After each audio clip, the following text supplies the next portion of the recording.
Доброе утро, мои подписчики и мои друзья. Сегодня с вами я, мама Гуля.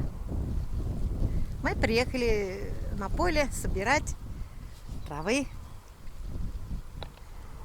Я сейчас вам покажу своих помощников. Всем привет! Всем привет! Вы на канале Мама Гуля. Что вы делаете? Собираем. Мы приехали с мамочкой собирать траву козам. У нас козочки есть, да? Да. И которые дают очень вкусное молоко, которое мы пьем. О, вы молоко еще любите? Да. О, а вам не трудно вот так собирать траву? Нет, надо же мамочке помогать. Деда у нас нет. Помощники мои. Ой, хорошенькие мои. Да, мы вот так собираем травы.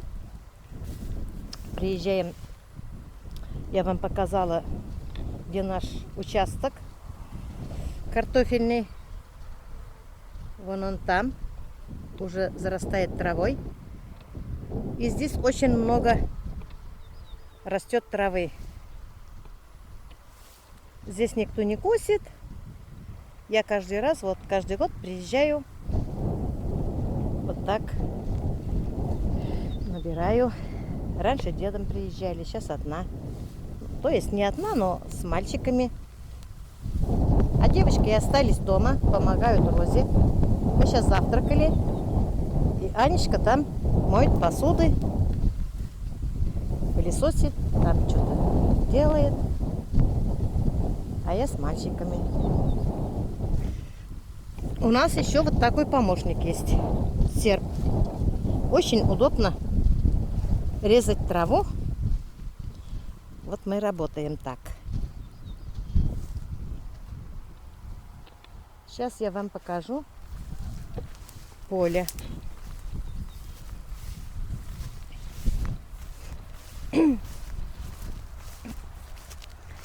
Конечно, ветер.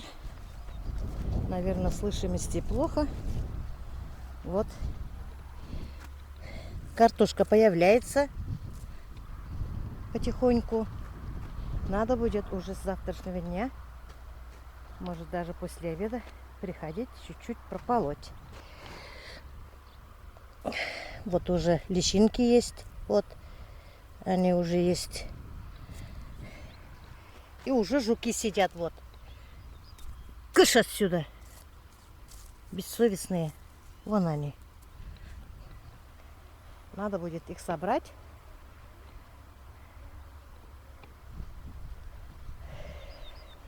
Уже трава растет уже сильно. Вот здесь селена была. Мы продлили, потому что у нас там безобразничали рабочие. Невозможно было сажать.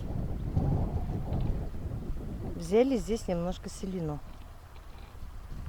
Тут еще больше травы. Но ничего. Не дадим расти сорнякам. Будем приезжать почаще сюда за травой. Почти через день. И будем ухаживать за участком. Вон там рабочие работают. Да, работа у них кипит. Сегодня ветер. Немного облачно и солнечно.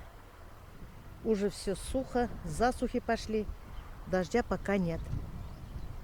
Но где-то к четвергам, наверное, дожди начнутся.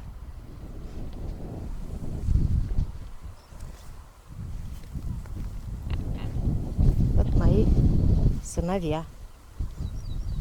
Да, сегодня утром проснулась в 6 утра. Посмотреть решила комментарии. И там прошла комментарию. Одна подписчица пишет, почему своих внуков называете не именами. Да почему? Вот у татар так заведено, что не по имени мы называем своих детей, внучат. Например, сынок, сынок. И своего сына сынком называешь, и внуков тоже сынок.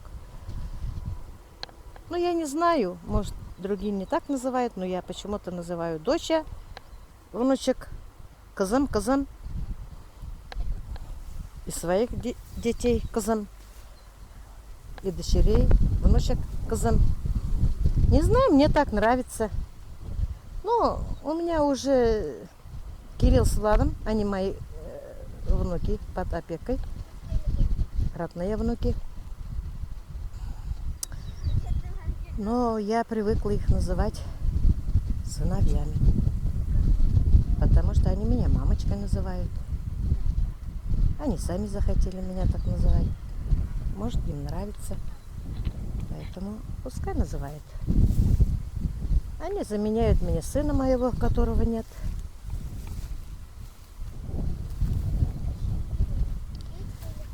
Лишь бы не болели. Окончили они хорошо школу.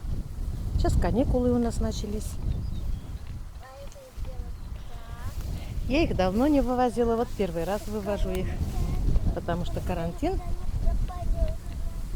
Вот и девочек как-нибудь надо вывести сюда. Вот в следующий раз с девочками приеду. Вот им хорошо, им весело. Солнышко. Набрали травы и сидят, играют. Выросли они у меня. Когда я Владика забрала, было ему 3 года. А Кириллу было 5 лет. Они ростом маленькие. У них мама ниже меня. Наверное, в маму пошли. Может, еще подрастут. Надеюсь, подрастут. Вырастут. Ну что, сейчас поедем домой? Да. Или поиграете, побегаете? Я хочу солнечную батарею посмотреть. Ну, идите, посмотрите. Посмотрите, только далеко не уходите. Ладно, осторожно только. Я просто посмотрю с обратной стороны. Хорошо. Вот кому хорошо, вот кому весело. Бегают, играют.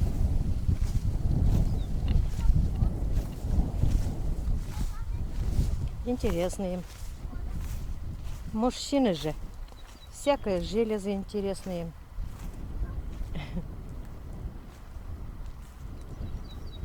Да. А еще в комментариях пишут, что в Башкирии у мамы, около мамы хорошо, оставайтесь, Роза, здесь. Зачем туда едете? Маме тяжело будет без вас. Но я не могу разбить мечту своих детей. Мечта, пусть едут, пусть устраиваются.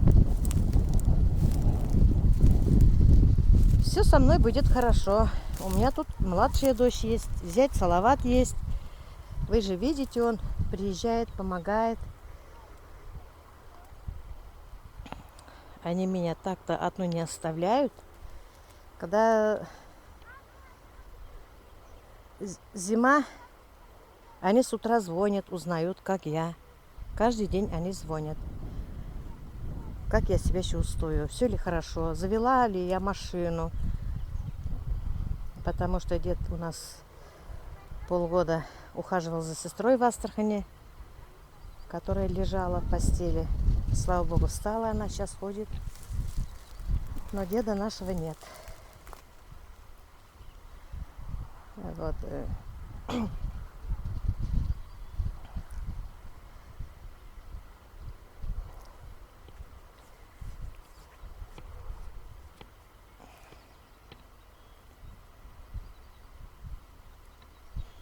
И я еще работала. Бывает, иногда не заводится машина.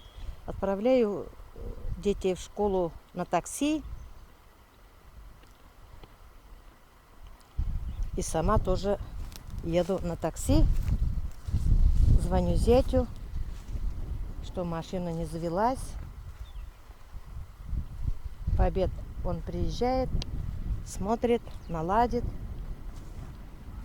И я уже приезжаю на такси на обед и еду на своей машине.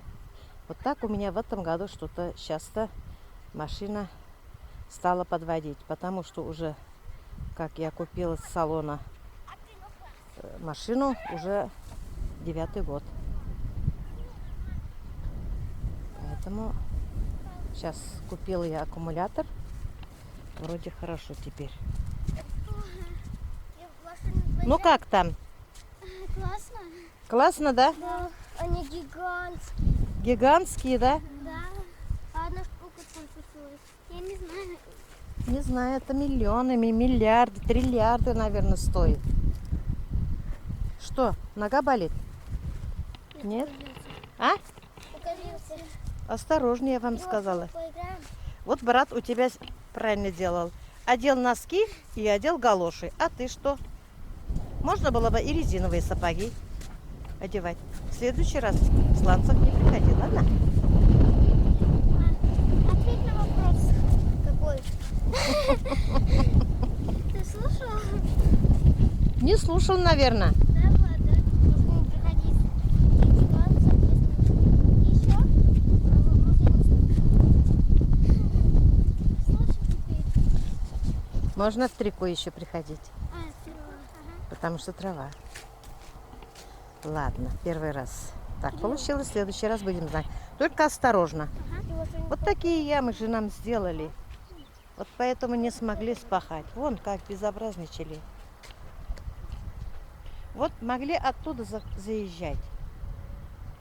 И они вот заезжали оттуда, все нам истоптали. Им открыли дорогу, а оттуда вон. Там подняли дорогу. И они все равно напрямую ездили, буксовали.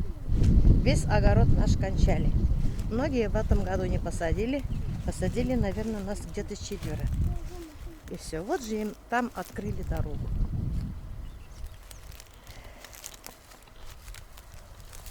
Ладно, мы сейчас поедем домой. Вон там машина наша стоит.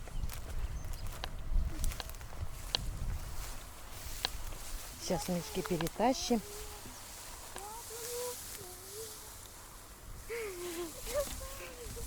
Хорошо, да? Я тоже так Осторожно, вот крапива. хочу. О. Я тоже так хочу. Ну так хочешь, так давай валяйся.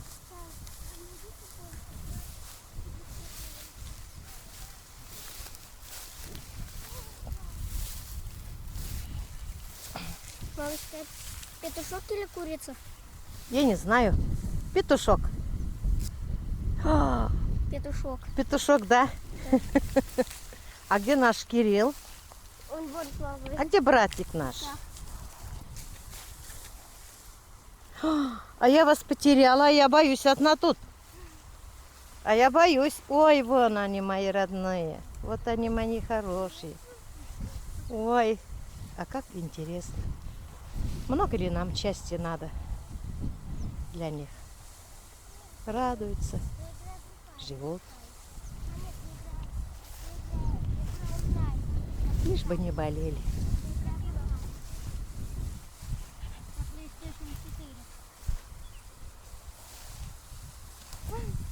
Ну что, в следующий раз Аню с Сонечкой привезем сюда? Да, Вот будете спрятаться вместе, да? да. Вот вам где надо в прятки играть.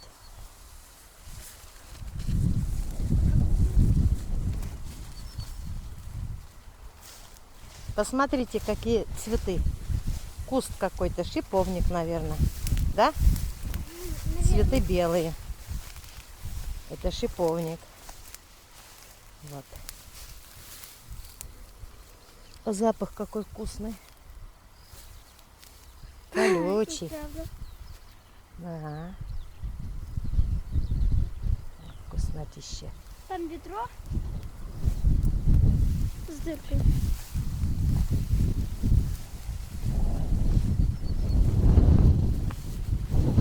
Что, поедем домой? Да, наверное. Все, поехали домой. А вот и козочки кушают. Машка пузатая. Вон как уплетают они. Только так.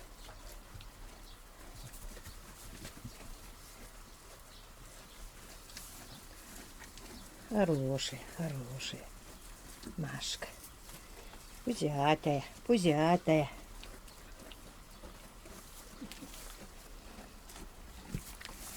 Даша, Глаша. Глаша боится. Кушайте. Еще вам положу.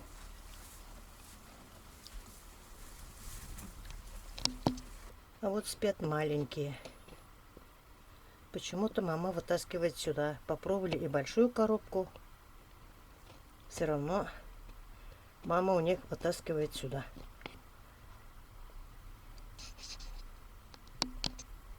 Петя, привет.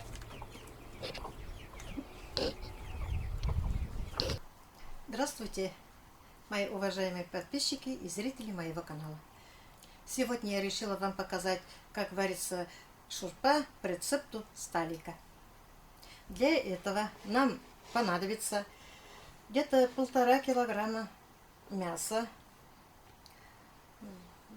лук 600 грамм, помидорки, морковь, сладкий перец, картофель и зелень.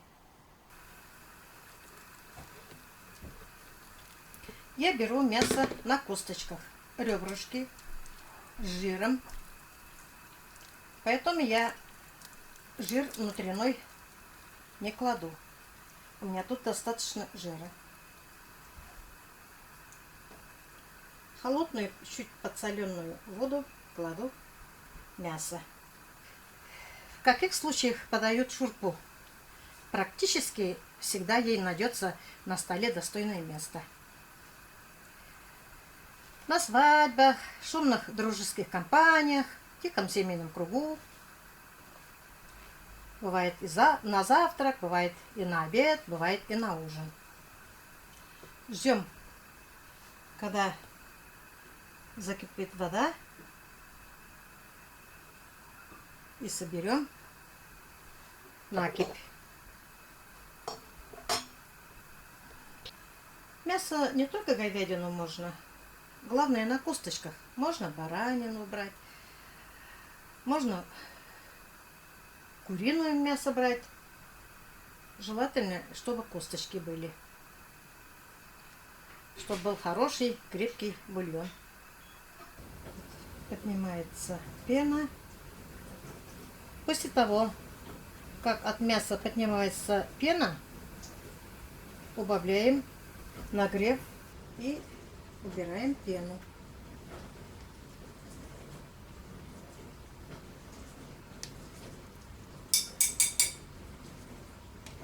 Нам надо будет лук. Вот лук я нарезала полукольцами. Прибавляем огонь, но не допускаем кипения. Ну, где-то градусов 80, наверное. Оставляем на полчаса. Я нарезала перец сладкий. Сталик даже написал, можно даже добавить яблоки. Если есть кукуруза, можно кукурузу. Если есть репа, можно репу. А если нет репы, то можно добавить побольше картошки. Острый перец вот у меня какой. Я буду добавлять чуть попозже. Бульон прозрачный. Посмотрите. Сейчас добавляем 600 грамм репчатого лука, порезанного кольцами или полукольцами. У меня лук крупный, поэтому я нарезала полукольцами.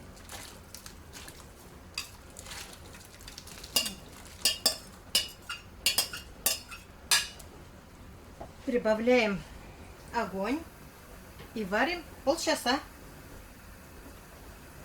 Варим полчаса, и не надо давать, чтобы сильно бульон кипел. На медленном огне. Как закипит, я убавлю газ. Добавим репу кубиками. И морковь, порезанную крупными ломтями наискосок. Но у меня айвы нету, я в магазине не нашла айву, поэтому айву я не добавляю. Добавляю морковь.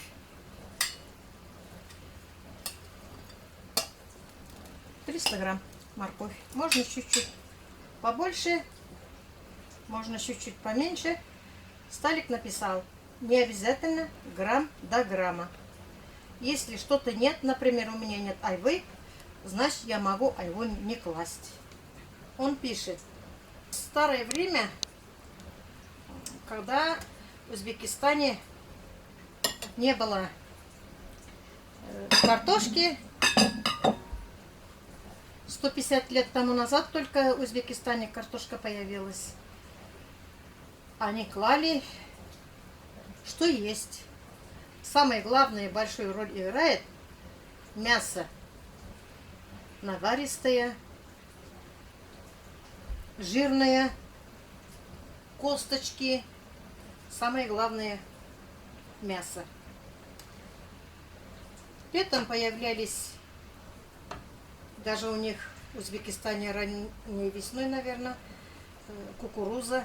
Они кукурузу положили, бульон. Появилась картошка, картошку положили. Что есть? Айву клали они тоже. Кладем еще стручковый острый перец и оставляем вариться на час вместе с морковью. Это у меня сладкий перец. Ну как же может быть шурпа без сладкого перца? Кладем сладкий перец, нарезанный соломкой. И кладем 2 яблочка в шурпу. Когда яблоко сварится, надо убрать оттуда яблоки. Нельзя в шурпе оставлять яблоки. Яблоки дают очень вкусный аромат. Сталик сказал, что есть у вас, все кладите. Я тоже вот, что я нахожу дома в холодильнике, все кладу. Что-нибудь да будет. Сталик написал в своем рецепте, книге, что картошки можно отварить в отдельной кастрюле. Так что можем потом положить бульон. Поставлю вариться картошки. Картошку я почистила вот таких мелких. Если крупные картошки, то можно на 2 части или на 4 части разделить. А можно даже еще мельче картошки почистить, и в бульоне будет очень красиво. Особенно, наверное, когда молодая картошка появится. Сначала уже они мелкие бывают, мы начинаем кушать. Это вот такие мы начинаем кушать. Я отдельно поставила картошку. У меня тут места нету. Надо мне казан еще больше. Вкусный такой аромат пошел. И яблочки у меня тут плавают. Очень вкусно пахнет перцем, ароматным бульоном, прозрачным.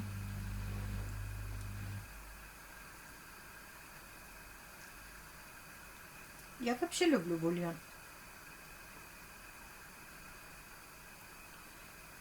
Да, бульон полезный. Даже больным дают пить бульон. Особенно после операции. У кого силы нет. Когда человек температурит, сильно кушать не может, можно бульон дать. Картошку я поставила вариться. У нас еще остаются помидоры. Если помидоры мелкие, то можно их прямо так бросать с кожурой. А таких можно прямо с кожурой тереть на крупной терке. Сталик пишет, что картошку надо отваривать отдельно, чтобы бульон был прозрачным. И вкус бульона, говорит, другой будет. У меня уже сварится тут. Такой аромат. Бульон такой красивый.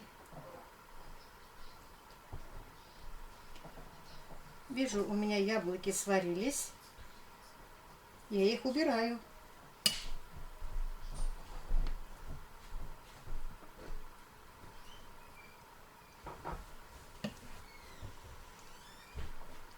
Добавляем протертые на крупной терке помидоры. Варим 10 минут. Можно добавить специи на свой вкус. Это Сталик рекомендует добавить семена кориандра. Некоторые добавляют зиру, пишет он. Если мы варим шурпу с картошкой, у меня шурпа без картошки, то сначала следует опускать в казан помидоры, а картофель только через 10-20 минут. И не стоит опасаться фруктов в супе, пишет. Я яблоки добавила. За 5-10 минут до готовности шурпу опускаем тонко нарезанный лук-порей. И к подаче шурпу добавляем свежие травы, какие нам нравятся. У меня уже почти все. А как вкусно пахнет. Я тоже шурпу варю, но у меня, наверное, так вкусно не получается, как у Сталика. Теперь я буду готовить только так.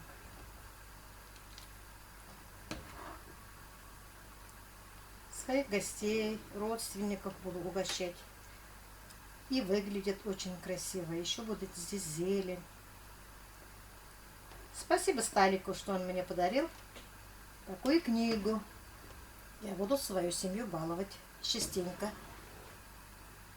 Буду готовить по его рецептам. Доступные продукты. Самое главное, мясо жирное. Если не жирное, то внутренний жир. Бараний, говяжий можно. У меня мясо жирное, поэтому я не добавила жир. Морковь есть, картошка есть, болгарский перец есть. У всех все есть, все доступно. Яблоки тоже. Сейчас в огородах яблоки появятся. Готовь не хочу. Вот, ничего особенного. Просто надо знать сначала, что варить, что класть. Я пока выключаю. У меня 10 минут прошло. И картошка у меня уже сварилась. Я уже выключаю. Дедокор мне прислал приправы для первых блюд. Я еще немножечко добавляю эту приправу тоже. Пахнет очень вкусно. Пусть у меня бульон немножко постоит. И я накормлю семью.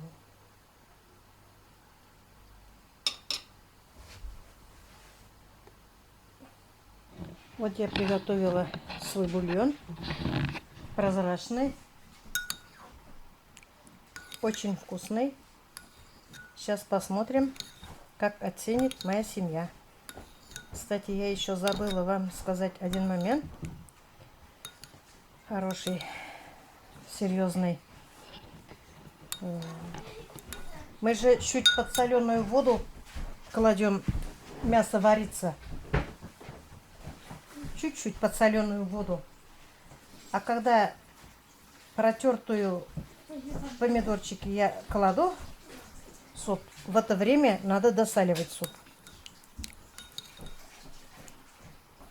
Прозрачный, вкусный. Вот села моя семья. Сейчас будут они пробовать мой бульон. Ну, выглядит очень вкусно. Аппетитно. Хлеб возьмите все. Вкусно, наваристый. Наваристый. Очень вкусно и прозрачный такой. Надеюсь, вы меня заставлять не будете каждый раз вот такой бульон варить? Не такой, там в книге много рецептов. Да? Мы каждый день новые хотим. Как, Кирилл? Очень вкусно. Очень вкусно. Мгм. Такой суп будешь кушать? Ага. А вы? Очень вкусно. Сонечка. Главный эксперт. Вкусно. Очень вкусно. А ты будешь Супер. такой суп? Супер, да?